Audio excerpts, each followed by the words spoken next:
you so much for being here.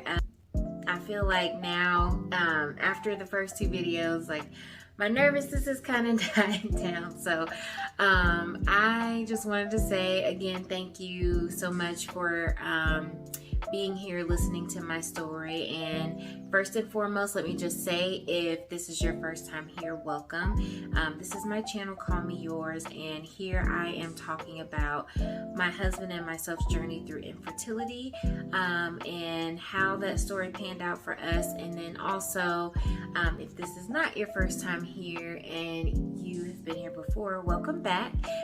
Thank you for coming to see my next video. But more so, make sure that you share and like and subscribe if you'd like to continue hearing more about our journey and our story. Like I've said before, I want to hopefully grow this into more of a conversation around infertility within the Black community, as well as foster care and adoption. So there will be a lot of different aspects that I cover here after we kind of delve into our story a little bit more. But I just want to say, you know, maybe there's somebody that you know that may be struggling with the same thing that I struggle with, and so this may be for them. But even if it just helps one person, I just want to make sure that I get this out there so that they know they're not alone, and it is not a journey that they are walking by themselves or have walked by themselves. So with all that being said, I am going to go ahead and jump right back into where we left off. So on the last video, I kind of led up to where we were in Wichita, which is where we lived for about a year. And at that point, we had met with our PCP at the time, and I was presented with this word, infertility. It's actually the first time I had ever heard this word, because I had never heard this type of conversation or had this conversation with anyone. So it was something very new to me, and it was actually something that kind of brought to my mind that maybe the fact that we hadn't had children yet was a little bit more serious than what I thought. But like I said at the end of the video, I just really didn't give it much thought, because at that time, again, our goal was to wait 3 years. Like, we were like, well, let's wait 3 years. I mean, we're not going to do anything to prevent it, but you know, Lord willing and the creek don't rise, you know, it'll be 3 years before we have our first child. So it really wasn't something that we were actively pursuing at that time. But we were having conversations about it. We were having conversations about, you know, what did we feel like we wanted when we were ready to start a family. We had conversations about, you know, possibly adopting, doing foster care at that point. But I just wasn't really in a place where I was ready to have those type of conversations. I was like, look, it's going to happen on the Lord's time. I'm not in a rush. We said 3 years, so let's just leave it at that. So, so after going to the doctor and kind of having this conversation with her, I really think that was kind of the jump off point to where my perspective started to change. And so we weren't there too much longer after we had met with her. We actually ended up moving back to Oklahoma for a little while, about a year again. And you know, kids weren't a part of our conversation at that point. I was focused on working, and so was my husband. And so we didn't really put a whole lot of stock or a whole lot of time or effort into like having the conversation about kids. We were just kind of going about our lives, about our day. We moved a couple of times while we were there. But we were actually, sorry, let me backtrack. We were actually presented with the opportunity to foster. But this opportunity was considered, or was going to be considered, a kinship placement. So kinship placement, if you don't know, is essentially where someone in your family may need a foster home And so they placed them with family, and so that's considered kinship foster care. But we'll get into a lot of these details later in the conversation. I really want to keep our focus pointed to the story right now, and then I really want to take a deep dive into these different areas of like where we were, my thought process, my feelings around, you know, what was going on at the time, because I really feel like that is what's important to the conversation. Really talking about like the things that I had to overcome in this process in order to be where I'm at now. So, but anyway, getting back into the story.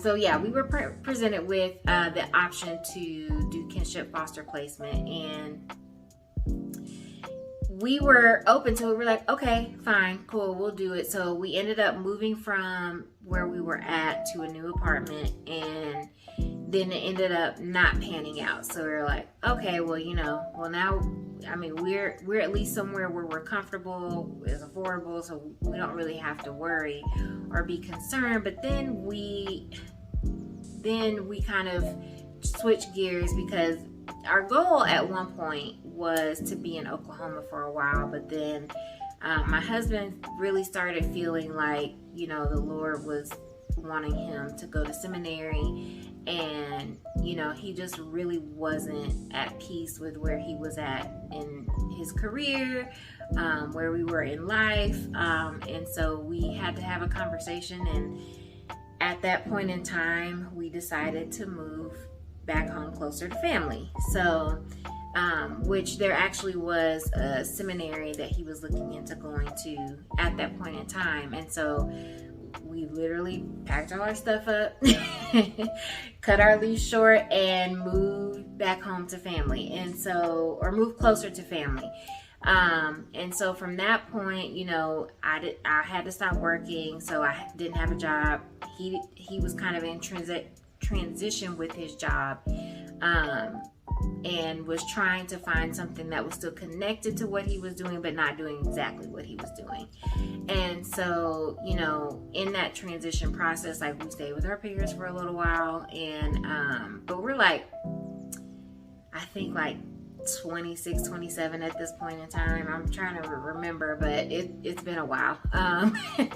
But we were still pretty young, like, you know, still trying to figure out life as a married couple, figure out, you know, what kind of direction that we needed to go, and really praying about, okay, Lord, like, what do the next steps look like for us? So ended up finding a place, got a place, and you know, we kind of settled there, and we got comfortable. My husband actually started seminary, so that was good. You know, that was the purpose that we had moved for. So he did that, and you know, during this time is where I started to, because I think at that point in time we were about to approach 3 years. So conversation started becoming a topic again.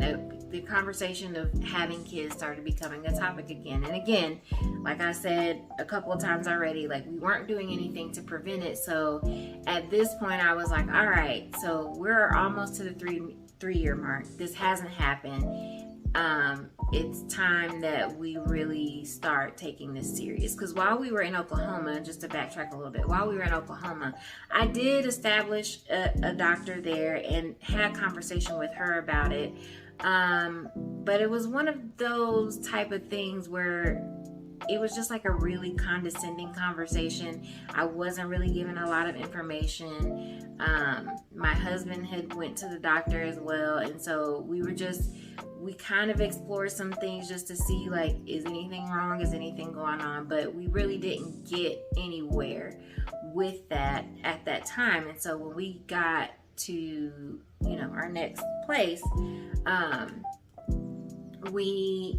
you know, that was when we really started to kind of hone in on this conversation of like, okay, what's going on, because now here we are at the 3-year mark and we still ain't had no kids. And again, I've got this word infertility in the back of my mind, because I'm like, is that what is happening? I mean, at this point, like, is that what's going on? But it still wasn't something that I wanted to acknowledge. So I just kind of kept it in the back of my mind and didn't, really give much emphasis to it. I mean, if you think about how I was brought up, like, in my mind, it's just trust Jesus and he's gonna make it happen. And not that that's wrong, but there were also a lot of practical things that I didn't have at my disposal at that time to know how that really applied to my life, or what trusting God really looked like. And so for me, I was just like, I mean, the Lord's gonna give us a baby and it's gonna happen, so I'm not even worried about this word infertility. Like, it's not a thing. And so, as we would say, I rebuke that in the name of Jesus, like, that kind of thing. But, honestly, some of that was, my naivete, like, just not knowing practically really what it meant to trust the Lord for something, or believing for something, and what that looked like.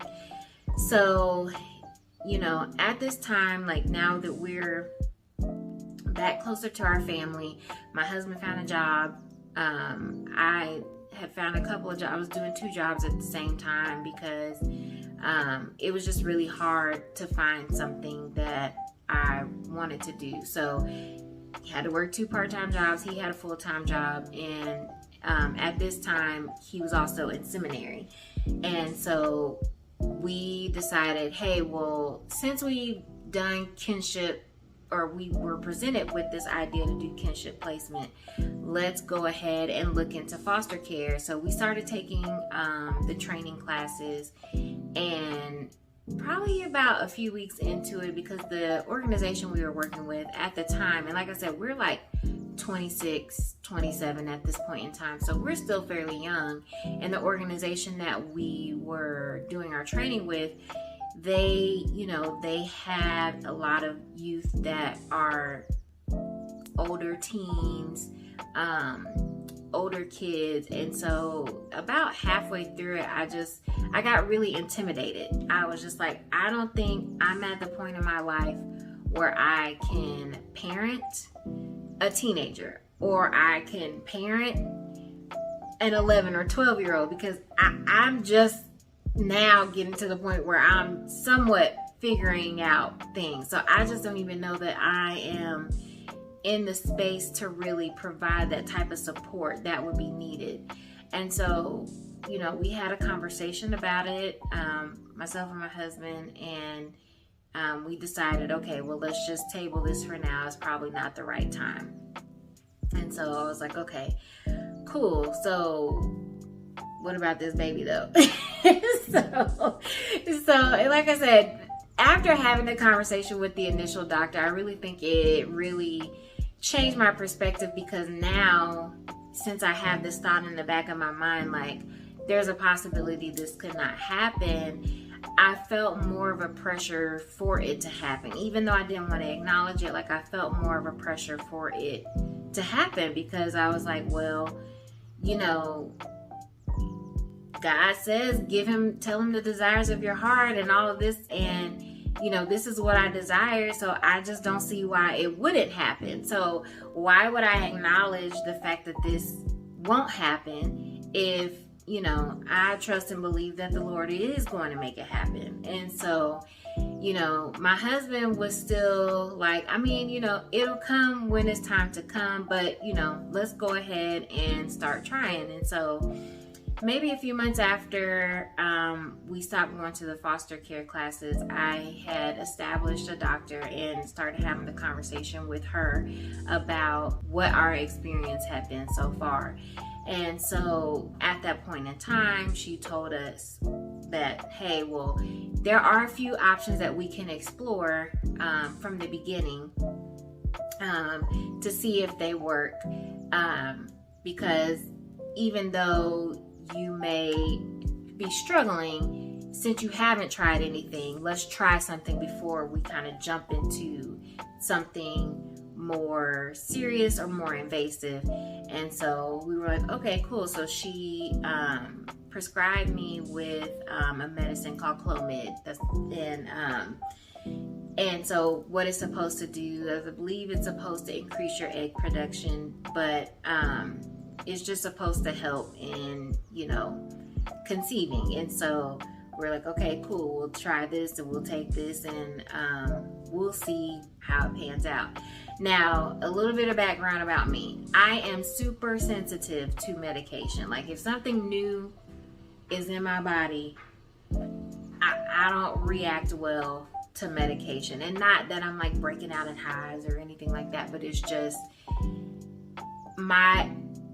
especially if something's like affecting my hormones, like I can feel it, and I can feel it hard and heavy. And so that's essentially what happened with this. Like I took it and I did not feel great on it at all. Like I was tired, I was lethargic, I was feeling like kind of nauseous at times. Like it just was not a good feeling. And so we tried it for 2 months and then I was like, nope.